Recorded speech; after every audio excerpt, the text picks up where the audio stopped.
Halo teman-teman, untuk kalian yang belum subscribe channel ini, tolong di subscribe dulu ya, biar kita tetap semangat bikin videonya. Oke?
Syekh Ahmad Al-Jilani Palestina, dari Syekh Ahmad Ruhi bin Amin Al-Jilani Libanon, dari Syekh Ibrahim bin Amin bin Ali Al-Jilani Libanon.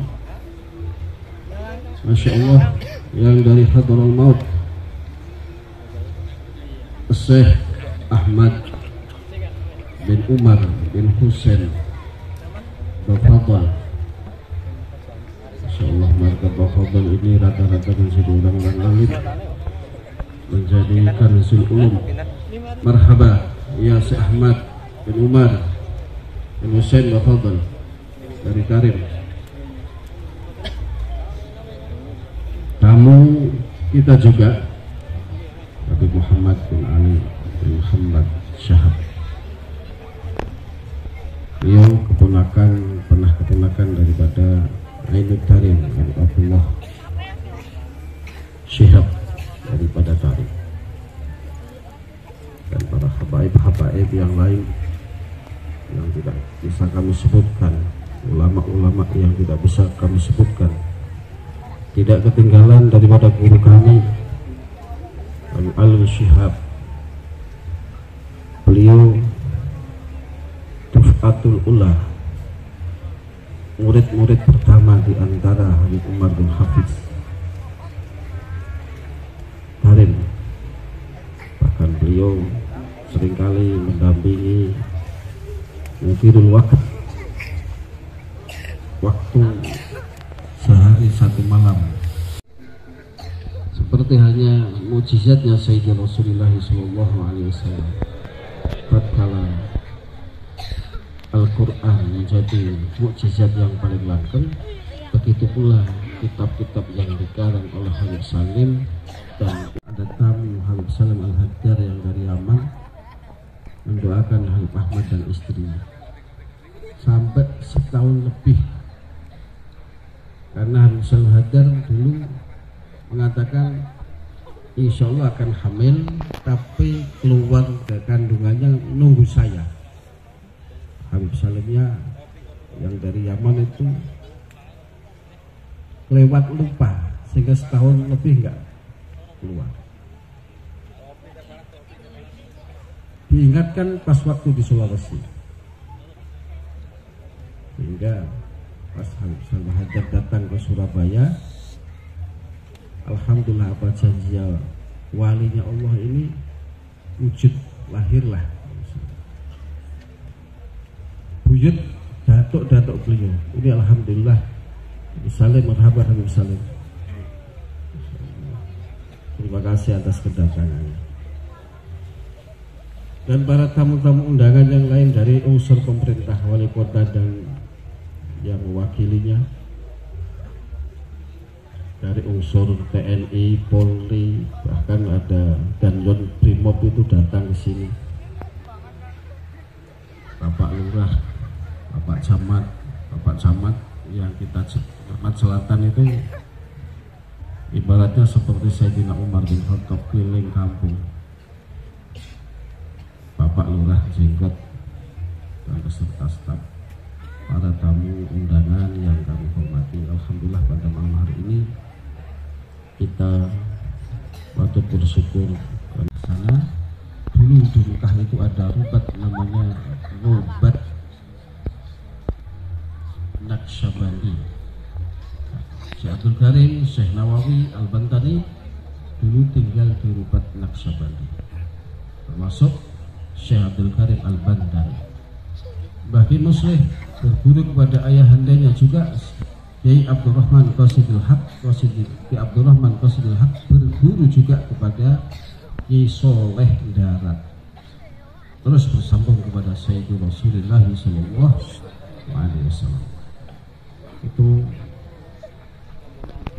kemudian melangkah dakwah daripada kecil-kecil, membuka majlis, daripada majlis yang dibuka di rumah sampai di musola, sampai seperti ini, sampai meninggal tahun 99. Bahkan saya menyaksikan sendiri 3 hari sebelum meninggal, beliau mengatakan didatangin oleh gurunya yaitu Mbah Ki Muslih Meranggen sebelum meninggal kurang 3 hari. Kita lihat seorang guru menjemput dari Mbah Ki Muslih, menjemput daripada santrinya Al-Mufurlah Mbah Kiai Widuni. Mbah Muslih juga punya guru-guru yang banyak, termasuk Mbah Ki Su'eb Sarang. Mbah Su'eb Sarang ini gurunipun Mbah Muslih, termasuk yang hadir kamu niku wonten putra guru kula, wonten Misbah. Misbah niku putra Mbah Umar, Mbah Umar niku putra Mbah Ki Imam Khalil, Mbah Imam Khalil niku putra nipun Mbah Ki Su'eb, Mbah Ki Su'eb putra nipun Mbah Ki Abdul Razak Sarang. Iku wong penggede Sarang sedaya. Termasuk yang mau kula pirsani juga keluarga besar Jampes Syekh Ehsan Samirabu. Alhamdulillah berkah malam ini kita duduk bersama orang-orang mulia, cucu-cucunya Syekh Abdul Qadir Jailani, para cucu-cucu Rasulullah Sallallahu Alaihi Wasallam, para ulama-ulama yang mukhlis yang duduk bersama kali ini. Semoga mewarnai, memberi rahmat, menjadikan sebab rahmat Allah dicurahkan di majelis ini kepada kita yang hadir di sini, kepada keluarga kita, kepada anak cucu kita, dan di akhir nanti kita nanti husnul khotimah tatkala meninggal kita. Amin. Kami daripada Al-Maghfurlah keluarga besar Mbah Ki Amirin mengucapkan rasa syukur kami, rasa terima kasih kami kepada semua yang terlibat. Dan ini keterlibatan kita ini akan menjadikan saksi kita di depan Sayyidina Rasulullah Sallallahu Alaihi Wasallam, saksi kita di depan orang-orang soleh yang sanadnya bersambung tadi yang kami sampaikan, guru kepada guru kepada guru, gurunya kepada Sayyidina Rasulullah Sallallahu Alaihi Wasallam. Dan rasa terima kasih kami dan rasa maaf kami yang masih belum bisa sempurna dalam segala hal.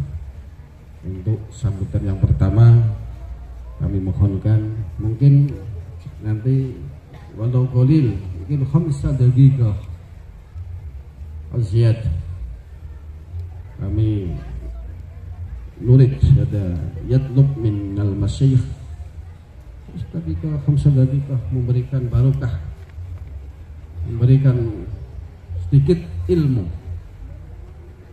kepada para hadirin dalam majelis ini.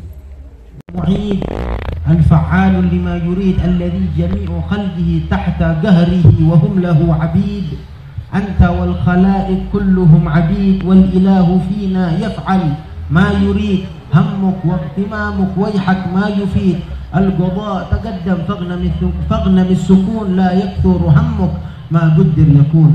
اللهم صل وسلم على سيدنا محمد النور الأنوار وسر الأسرار ومفتاح باب اليسار وعلى آله الأطهار وأصحابه الأخيار صلاة وسلاما نسعد بهما يوم الوقوف بين يدي الملك الكريم العزيز الرحيم الغفار. Alhamdulillah, segala puji dan syukur kehadirat Allah Subhanahu wa Ta'ala yang telah mengumpulkan kita di tempat ini untuk kita berzikir bersama-sama, untuk kita mendengar daripada kebaikan-kebaikan di tempat yang mulia ini, baik kebaikan zikir menyebut Allah ataupun salawat kepada Rasulullah Sallallahu Alaihi Wasallam. Dengan kita mendengar daripada sirah Nabi Muhammad, perjalanan hidup junjungan kita Nabi Muhammad Sallallahu Alaihi Wasallam. Kalau kita ingin mendengar suatu hal, apalagi yang lebih baik dari sosok baginda Nabi Muhammad, ingin mendengar, mencari daripada kepribadian seseorang, maka kepribadian yang paling baik, yang paling indah adalah kepribadian Rasulullah Sallallahu Alaihi Wasallam. Alhamdulillah, kenikmatan pada saat kita mendengar, memahami dan juga melaksanakan, mengikuti, mencontoh apa yang dilakukan oleh Rasulullah Sallallahu Alaihi Wasallam. Allah Ta'ala berfirman kepada Nabi Muhammad, "Qul in kuntum tuhibbunallaha fattabi'uni yuhibbukumullahu wa yaghfir lakum dzunubakum wallahu ghafurur rahim." Katakanlah wahai Muhammad kepada umatmu bahwasanya seandainya mereka mencintai aku, kata Allah, maka mereka cinta aku, ikuti ajaranmu, ikuti perilakumu Nabi Muhammad. Sebab dengan mereka mengikuti perilakumu, aku Allah Tuhan alam semesta yang akan mencintai mereka. Gak usah letih-letih mereka mencari kecintaan dengan mencintai aku dengan begini. Ikuti jalanmu dan aku yang akan datang kepada mereka dan mencintai mereka, mempermudah urusan mereka, kata Allah Subhanahu wa Ta'ala. Maulid seperti ini, acara haul seperti ini, tidak lain tidak bukan dijalankan untuk apa? Untuk meneruskan daripada amanat yang besar tersebut, untuk memberikan kepada kita daripada kebaikan amanat yang besar yang harus kita bawa. Sebab setiap individu dari kita adalah pewaris daripada Nabi Muhammad sallallahu alaihi wasallam. Nabi Muhammad mengatakan, aku tidak meninggalkan warisan dari emas atau perak, tetapi yang aku tinggalkan adalah ilmu yang aku tinggalkan untuk umatku, untuk keturunanku, untuk para ulama tersebut. Maka dari itu kita hadir di sini mendengar kajian, mendengar ilmu, mendengar sosok mulia tersebut, kita amalkan. Kita dengar barusan daripada sosok mulia Nabi Muhammad sallallahu alaihi wasallam, keindahan fisik yang tidak ada yang lebih indah dari beliau, yang kalau seandainya beliau berdiri di antara dua orang, tidaklah yang satu orang kalah indah dengan beliau, saking indahnya beliau. Seandainya beliau berjalan bersama sahabatnya, seakan-akan beliau bagaikan purnama yang ada di tengah malam yang gelap dengan bintang-bintang. Itulah jalannya beliau saja. Kalau beliau berjalan, itu orang-orang melihatnya sudah mengetahui ini adalah wajah Rasulullah, ini adalah wajah orang yang tidak berbohong, ini bukan wajah tukang bohong, bukan wajah pesihir. Dengan apa? Hanya dengan melihat, belum mendengar, belum duduk dengan beliau sallallahu alaihi wasallam.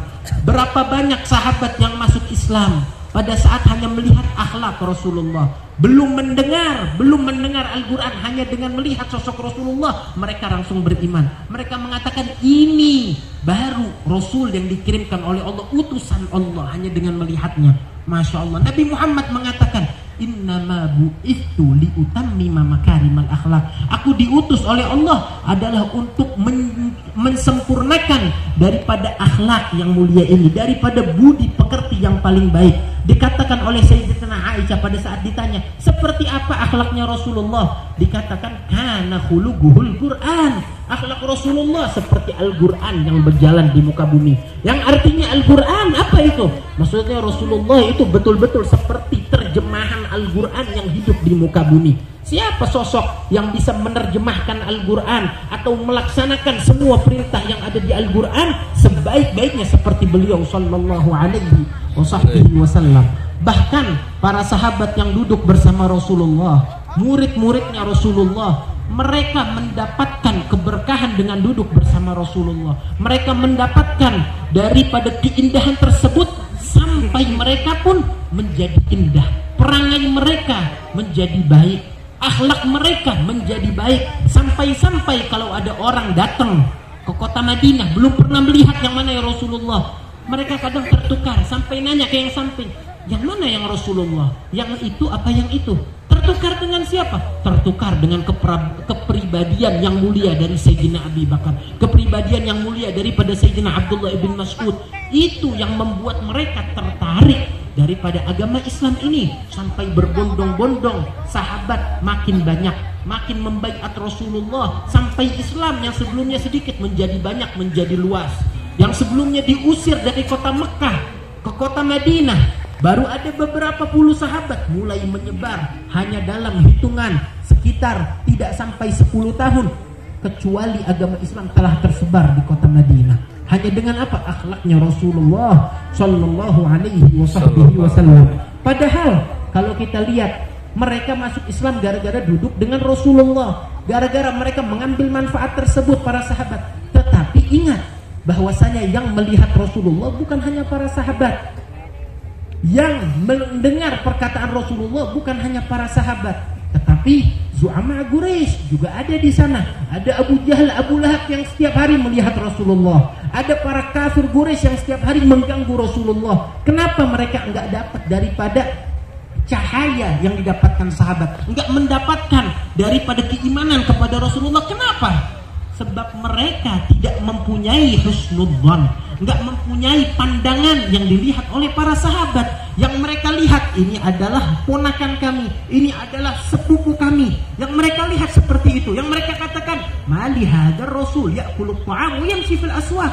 Apa yang terjadi ini? Kok katanya Rasul, katanya Nabi, tapi dia jalan di pasar kayak kita jalan, tetapi dia makan kayak kita makan, tetapi dia minum seperti kita minum. Apakah ini Nabi? Apakah ini utusan Allah? Itu kacamatanya orang kafir Quraisy. Tetapi lihat kacamatanya sahabat, bagaimana mereka melihat Rasulullah. Yang mereka lihat adalah dengan penuh kecintaan, keimanan, meneladani Rasulullah sallallahu alaihi wasallam, sampai cinta mereka telah membutakan mereka dari hal apapun, sampai keimanan mereka telah meluap keluar dari diri mereka, sampai orang-orang yang di samping mereka pun itu tergoyang, itu bergetar imannya karena iman para sahabat yang lainnya.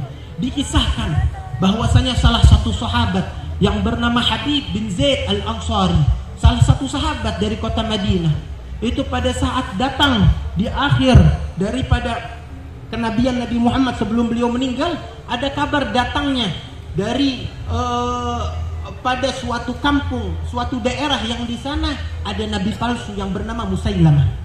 Itu nabi palsu, ngaku-ngaku jadi nabi.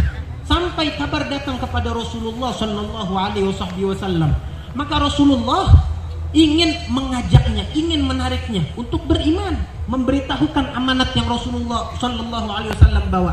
Maka Rasulullah menulis surat. Rasulullah menulis surat min Muhammad Rasulillah, dari Muhammad utusan Allah. Kepada siapa? Musailamatul Kadzdzab, yang ngaku-ngaku menjadi nabi. Assalamu ala man ittaba'al huda. Salam hormat kepada mereka yang mengikuti jalan hidayat kebenaran, kata Rasulullah. Mengajak Musailamah untuk kembali ke ajaran, yaitu dengan iman kepada Rasulullah.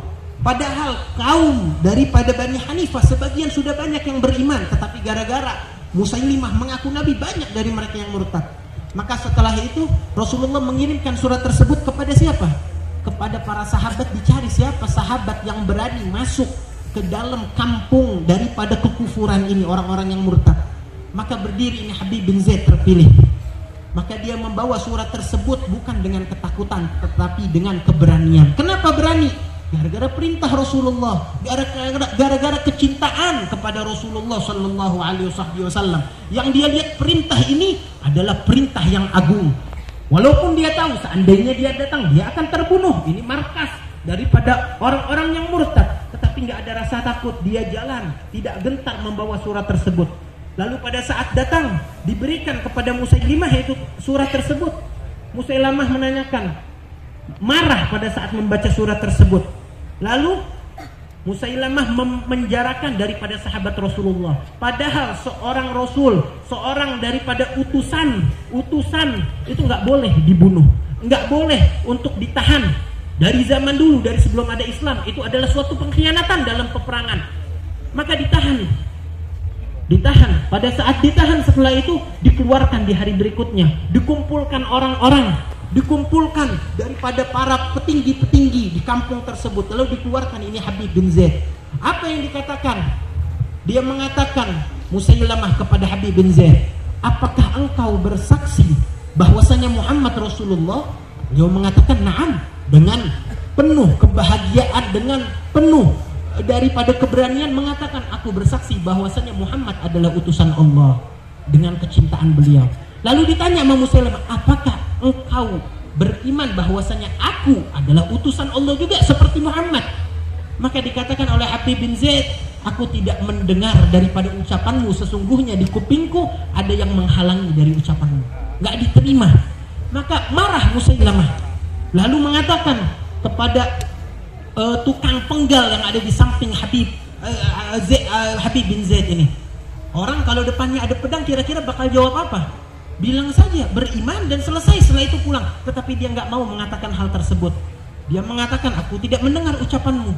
Lalu dipotong, bukan dari kepalanya, sebagian dari tubuhnya untuk menyiksa. Dipotong dari bagian tubuh sedikit demi sedikit. Lalu ditanya lagi, apakah engkau beriman bahwasanya Muhammad Rasulullah? Aku beriman Muhammad utusan Allah. Apakah engkau beriman bahwasanya Musailamah utusan Allah? Tidak, aku tidak beriman. Dia mengatakan, aku tidak mendengar daripada ucapan tersebut, sesungguhnya di kupingku ada gangguan pada saat engkau mengatakan hal tersebut. Maka dipotong lagi, tubuh demi tubuh, daging demi daging, tangan demi tangan, dipotong sedikit demi sedikit, sampai setengah dari berat tubuhnya itu sudah berjatuhan di bawah kakinya, sudah berjatuhan dengan lumpur gara-gara banyaknya daging yang terpotong. Dan dia dengan tidak gentar, nggak takut di depan Musailamah, dan setelah itu pun berpindah menjadi seorang syahid, berpindah daripada kehidupan dunia menjadi kehidupan yang abadi. Gara-gara apa? Gara-gara kecintaan kepada Rasulullah membutakan daripada penglihatan ke yang lain, tidak merasakan kebahagiaan kecuali pada saat dia sedang diazab untuk menyukseskan daripada jalan dakwah Rasulullah. Dia di dalam kezaliman, dipukul, dibunuh, akan tetapi dia gembira karena dia dikirim oleh Rasulullah ke tempat tersebut. Lalu setelah itu apa? Setelah beliau menjadi syahid, kabar tersebar sampai datang kabar tersebut ke ibundanya. Untuk apa? Ibundanya seorang ibu yang mempunyai kasih sayang kepada anaknya. Apakah menangis? Ibunya mengatakan, sesungguhnya aku mendidik anakku untuk hari seperti ini, untuk dia menjadi saksinya Allah bahwasanya dia utusan yang Rasulullah kirim kepada kafir Quraisy. Lihatlah kecintaan mereka. Kalau kita cinta kepada Rasulullah, mengaku kita hadir di sini semuanya cinta insya Allah. Akan tetapi kalau di tempat Habib, apa yang akan kita lakukan di tempat Habib bin Zaid? Apa yang akan kita katakan? Akan tetapi itu nggak diminta. Kita nggak diminta untuk menjadi orang yang terbunuh atau berperang. Kita diminta untuk apa? Untuk menjalankan dakwah Rasulullah, misi Rasulullah di dalam keluarga kita, di dalam diri kita. Nggak usah jauh-jauh pergi ke sana ke sini untuk kita membawa daripada perintah tersebut. Cukup kita laksanakan di diri kita, lebih baik daripada itu semua. Kita jalankan apa yang Rasulullah inginkan di anak keluarga kita, di dalam diri kita, di rumah kita. Itu dikisahkan bahwasanya seseorang jika dia terjatuh di suatu musibah, pasti itu gara-gara suatu pelanggaran yang dilakukan atau dilakukan oleh anak keluarganya. Dikisahkan oleh Al-Imam Al-Habib Abdul Qadir bin Ahmad As-Saggaf. Dahulu ada seorang Habib yang bernama Al-Habib Muhammad bin Saggaf di Sewun. Itu orangnya selalu hadir antara waktu maghrib dan isya di Masjid Thaha di Sewun. Selalu i'tikaf, selalu mengaji di tempat tersebut. Sampai datang daripada seseorang mengabarkan, wahai Habib, sesungguhnya anakmu baru terjatuh dan ada sedikit daripada kerusakan di tulangnya. Anakmu yang bernama Umar, satu-satunya anak yang dia cinta, itu terjatuh sampai terluka, sampai ada masalah di tulangnya. Mari dilihat ya Habib. Maka beliau nggak bergeming dari tempatnya. Ini adalah anak yang beliau cinta, satu-satunya anak beliau di saat tersebut. Beliau tidak bergerak, mengatakan aku tidak akan keluar sampai waktu isya di masjidku ini. Aku masih i'tikaf di sini. Lalu pada saat selesai waktu i'tikaf, waktu pengajian beliau keluar setelah isya. Apa yang beliau laksanakan? Beliau tanya kepada keluarganya, ke istrinya, anaknya, apa yang kalian lakukan hari ini sampai anak kita yang tercinta Umar sampai terluka begini? Apa yang kalian lakukan? Apa suatu hal yang kalian tinggalkan dari perintah Rasulullah? Maka dicari satu-satu siapa yang melaksanakan suatu yang haram, tidak ditemukan dari anaknya, dari istrinya. Sampai ketemu pembantu yang gak ada urusan darah ataupun nasab darinya. Hari itu kebetulan nggak sholat jamaah, bukan nggak sholat jamaah, berjamaah nggak sholat. Kebetulan dia nggak sholat jamaah, tapi tetap sholat. Kata beliau, nah ini dia musibah yang menimpa anak kita Umar. Gara-gara anak kita ini adalah gara-gara pembantu kita.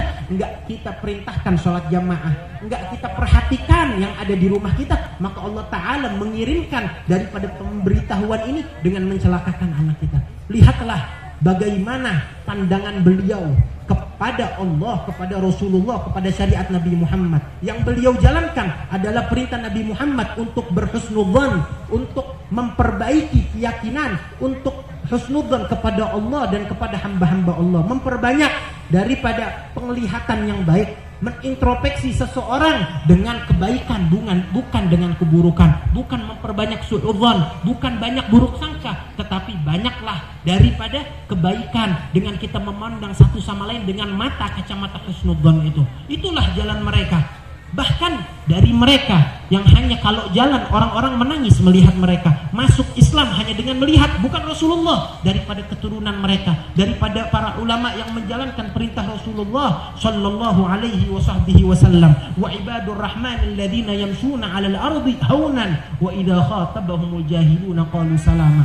Terakhir itu dikisahkan bahwasanya Syekh Abdul Qadir Al-Jailani sedang berjalan bersama murid-muridnya. Berjalan seorang Syekh Abdul Qadir, imam, seorang yang memiliki kewalian yang tinggi, magam yang tinggi di zamannya, itu sedang berjalan bersama murid-muridnya. Tiba-tiba ada seorang yang menghadang daripada orang yang mabuk, pemabuk, lagi mabuk menghadang Syekh Abdul Qadir.